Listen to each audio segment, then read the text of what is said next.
Hello friends, स्वागत है आपका अपने यूट्यूब चैनल जीके बाय पूजा में। आइए फ्रेंड्स, शुरू करते हैं हम आज की वीडियो। हमने पिछली वीडियो में पढ़ा था कि जलालुद्दीन फिरोज खिलजी कैकुवाद को मार देता है, जिससे गुलाम वंश की समाप्ति हो जाती है और एक नया वंश आगे आता है जिसका नाम था खिलजी वंश। खिलजी वंश की स्थापना हुई 1290 में। जहाँ तक इसके संस्थापक की बात है तो इसका संस्थापक था जलालुद्दीन फिरोज खिलजी, जिसे एक उदार शासक माना जाता था और इसे हिंदुओं के प्रति भी एक अच्छा शासक माना जाता था। इसके शासनकाल में मंगोलों ने भारत पर आक्रमण किया, लेकिन जलालुद्दीन फिरोज ने मंगोलों को हरा दिया। कुछ मंगोल उस टाइम पे दिल्ली में आकर बस गए। इन्हें नवीन मुसलमान के रूप में जाना गया। इसके दरबार में एक ईरानी संत आता है सिद्दी मौला, और उसने विद्रोह कर दिया। इसके विद्रोह को दबाने के लिए जलालुद्दीन ने उसे हाथियों के पैरों के नीचे कुचलवा दिया। उसने अपनी राजधानी किल्लोखरी, जो कि है ग्यासपुर में, और ग्यासपुर है यूपी यानी कि उत्तर प्रदेश में, किल्लोखेरी को इसने अपनी राजधानी बनाया। इसका एक भतीजा था अलाउद्दीन खिलजी, जिसे यह अपने बेटे से भी ज़्यादा प्यार करता था, और एक बार वह अलाउद्दीन खिलजी को देवगिरी भी जीतने के लिए भेज देता है। देवगिरी के शासक थे रामचंद्र जी।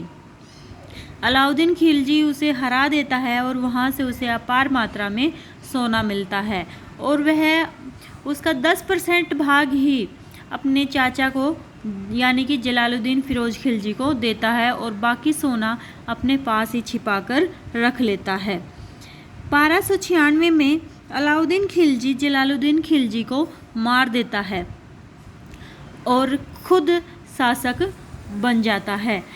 जलालुद्दीन खिलजी का मकबरा कई बार पूछ लिया जाता है, तो यह कहाँ पर है? कड़क मानिकपुर में। और ये कड़क मानिकपुर कहाँ पर है? इलाहाबाद में। इसके बाद जब अलाउद्दीन खिलजी शासक बन जाता है तो यह शासक रहता है 1296 से 1316 के बाद, और यह जलालुद्दीन खिलजी की बेटी के साथ शादी कर लेता है। राजा बनते ही इसने सबसे पहले काम क्या किया? उसने एक स्थायी सेना रखी। पहले क्या होता था, राजा सेना जब युद्ध होता था तो सेना को बुला लेते थे, और जब युद्ध नहीं होता था तो उसे नहीं रखते थे, उसे ऐसे ही छोड़ देते थे। लेकिन अलाउद्दीन खिलजी ने पहली बार राजा बनते ही अपनी एक स्थायी सेना रखी। स्थायी सेना थी इसीलिए वो अपने राजा के प्रति ईमानदार थे, और सबसे शक्तिशाली सेना के रूप में भी इन्हें जाना जाता था। अलाउद्दीन खिलजी ने खुद को सिकंदर सानी की उपाधि दी थी। अलाउद्दीन खिलजी के बचपन का नाम था अली गुस्तफा। इसके शासनकाल में अमीर खुसरो रहता था, और अमीर खुसरो के बारे में आइए जानते हैं हम। अमीर खुसरो के बचपन का नाम था मोहम्मद हसन। इन्हें तोता ए हिंद के नाम से भी जानते थे। क्या था? तोता ए हिंद। अमीर खुसरो ने तबले व सितार का आविष्कार भी किया था। इन्होंने अपनी कुछ पुस्तकें भी लिखी, जिनमें से लैला मजनू और तुगलकनामा, जो कि इन्होंने तुगलक वंश पर लिखी थी, प्रसिद्ध पुस्तकें हैं। अमीर खुसरो साहित्य में हिंदी भाषा का उपयोग करने वाला पहला लेखक था। अमीर खुसरो ने अलाउद्दीन खिलजी को दक्षिण विजय के लिए प्रेरित किया। दक्षिण में क्या होता था कि कोई एक राजा युद्ध नहीं लड़ता था, बल्कि 10 राजाओं का समूह लड़ता था, जिसे टोरांडा के नाम से जाना जाता था।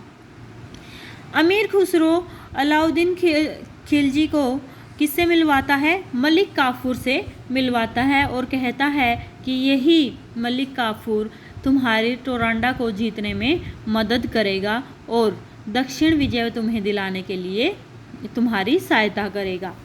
तो 1000 दिनार में गुजरात के हाइलेवाड़ से मलिक काफूर को खरीद लेता है। कौन? अलाउद्दीन खिलजी। ये मलिक काफूर कौन था? ये एक किन्नर था, और क्योंकि इसे 1000 दिनार में खरीदा गया था तो इसे 1000 दिनारी के नाम से भी जाना जाता था। अलाउद्दीन खिलजी ने उसे सेनापति बना दिया था। किसको बना दिया था? मलिक काफूर को। आज के लिए इतना ही फ्रेंड्स, इससे आगे का हम कल पढ़ेंगे। आई होप कि आपको मेरा कंटेंट अच्छा लग रहा हो, अगर मेरी वीडियो अच्छी लगी हो तो इसे लाइक, शेयर और सब्सक्राइब ज़रूर करें। धन्यवाद।